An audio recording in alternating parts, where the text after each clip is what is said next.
आपने संकल्प तो ले लिया, लेकिन अब आपको ये समझ में नहीं आ रहा है कि आपको उद्यापन उसका कैसे करना है। मतलब मेरा कहने का अर्थ ये है कि आपने सुंदरकांड का संकल्प ले लिया है, लेकिन उसका उद्यापन आप कैसे करेंगे।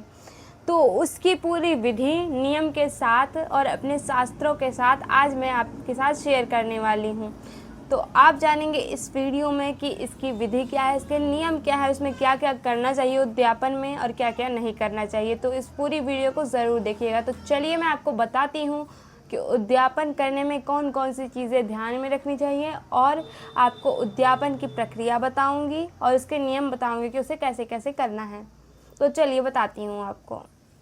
तो सबसे पहले आपको स्नान करके स्वच्छ हो जाना है और शुद्ध कपड़े पहन लेने हैं। अगर आप लाल रंग के कपड़े पहने तो अत्यंत शुभ होगा, क्योंकि लाल रंग हनुमान जी को सबसे ज़्यादा प्रिय होता है।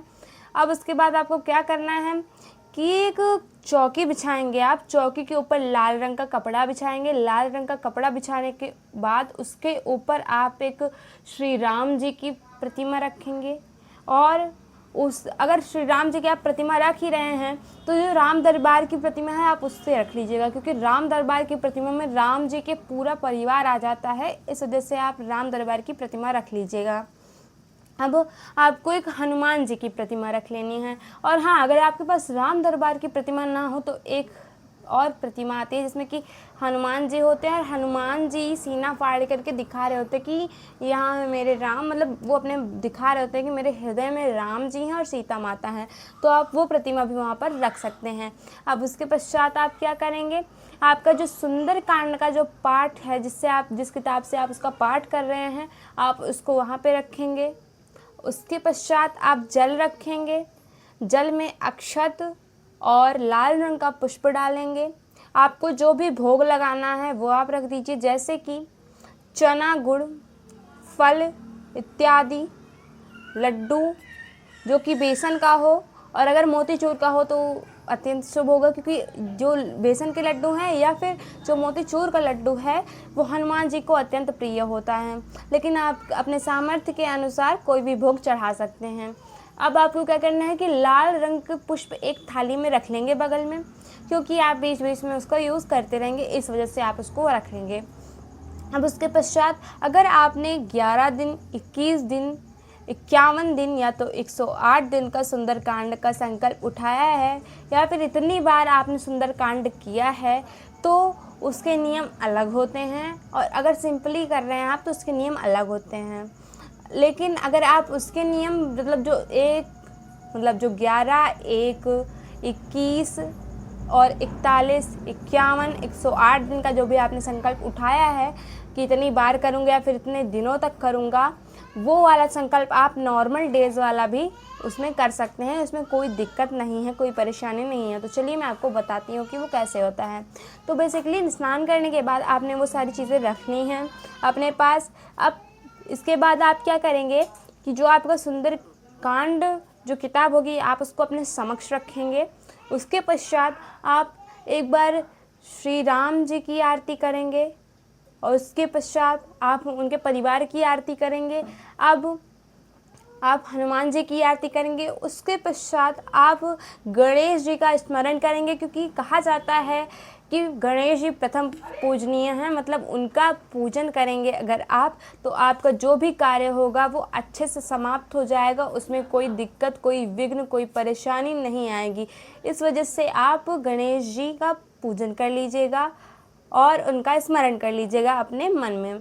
अब उसके पश्चात आपको क्या करना है कि जो आपका लास्ट पार्ट है, मतलब या तो वो ये हो सकता है कि आपने इतनी बार किया है तो वो सबसे लास्ट वाला सुंदरकांड का पार्ट है, मतलब आप शुरू से अंत तक उसको पूरा करेंगे।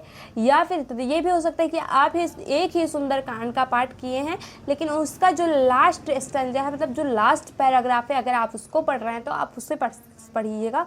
उसके पश्चात आपको क्या करना है कि हनुमान चालीसा का पाठ करेंगे। आप एक बार हनुमान चालीसा का पाठ करेंगे, और उसके पश्चात आप सिया राम नाम का कीर्तन करेंगे। अगर आप सिया राम नाम का कीर्तन नहीं करना चाहते हैं तो आप तुलसी की माला के ऊपर ऐसे बोल सकते हैं कि सिया राम जय जय राम, सिया राम जय जय राम। इस प्रकार से आप तुलसी की माला कर लेंगे 108 बार, और अपने मन में जो भी आपकी मनोकामना होगी वो बार बार आपके मन में ये सब करते हुए चलती रहनी चाहिए, और आपके मन में श्रद्धा की भावना रहनी चाहिए। अब उसके पश्चात आप क्या करेंगे कि जो आपने जल लिया है उसे अपने हाथ में लेंगे, जो पुष्प रखा है आपने थाली में लाल रंग के पुष्प, उसको आप अपने हाथ में लेंगे। अब इसके पश्चात आपको क्या करना है कि आप बोलेंगे, जैसे समझ लीजिए कि आपके समक्ष हनुमान जी महाराज हैं और आप उनसे बोलेंगे कि भगवान जी, ये मेरी मनोकामना थी कि मैं इस सुंदरकांड का पाठ करूं। अगर आपकी कोई मनोकामना नहीं तो कोई मनोकामना मत बोलेगा, आप बोल दीजिएगा मेरी खुशी के लिए, या फिर मैंने इस चीज़ के लिए किया, मैंने अपनी समृद्धि के लिए किया है, या फिर मैंने खुशी के लिए किया है, या फिर मैंने आपकी भक्ति करने के लिए किया है, आप कुछ भी कर सकते हैं।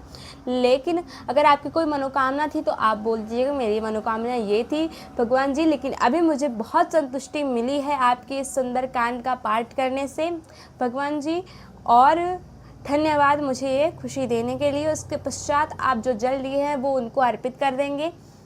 आप बगल में धूप बत्ती जला लेंगे और अगरबत्ती आप जला सकते हैं, अगर आपके पास धूप बत्ती नहीं है तो, नहीं तो आप दोनों जला सकते हैं।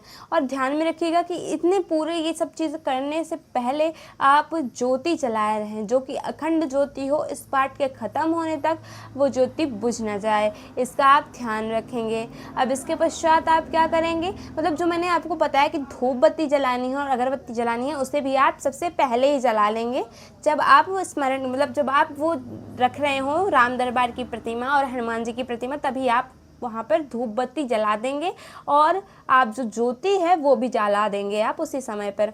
अब उसके पश्चात आपने अब यहाँ पे श्रिया राम नाम का कीर्तन कर लिया है या फिर उनकी माला कर ली है। अब इसके पश्चात आप तुलसी की माला रख देंगे, अगर आपने तुलसी की माला से किया था तो, वरना आप वैसे ही रख देंगे। अब इसके पश्चात आप जो आपका आसन था उसे फोल्ड करके रख देंगे। उसके पश्चात आप सामने बैठ जाएंगे भगवान जी के और बोलेंगे कि भगवान जी थैंक यू, धन्यवाद, मतलब बोलेंगे आपने कि मेरी इच्छा आपने पूरी कर दी। आप ऐसा सोचिए कि भगवान जी ने आपकी इच्छा पूरी कर दी और आप कितने खुश हैं, वो सोचने का प्रयास कीजिएगा।